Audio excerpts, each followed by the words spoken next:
Hey creators, welcome back to the channel. In my last video, I introduced this cool new relighting tag in ComfUI called LBM Relighting. It keeps the subject's details pretty much intact while changing the lighting, but it does have two main problems.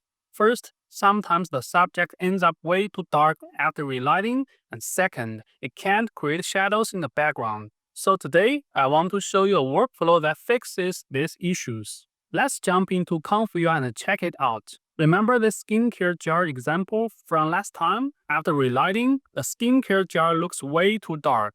Plus, there should be a shadow cast on log under it, but there isn't one. Also, the label text got messed up. Now here's the final output image. Where all those issues are fixed. I only added 3 node groups and spent a few extra seconds to get this done. Let me walk you through those nodes.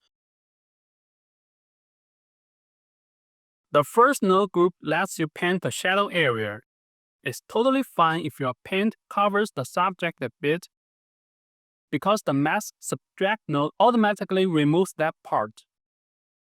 This painted area then becomes a mask for the next group, which does the inpainting. Here I use Naku, which is super fast. I talked about Naku in a previous video. You'll find the link in the description below. I crank up the denoising strength pretty high here so the shadows actually show up. If the strength is too low, you might not see any shadows at all. This is a fresh way to create shadows. It's not perfect. Sometimes the edges of the subject can get a little off.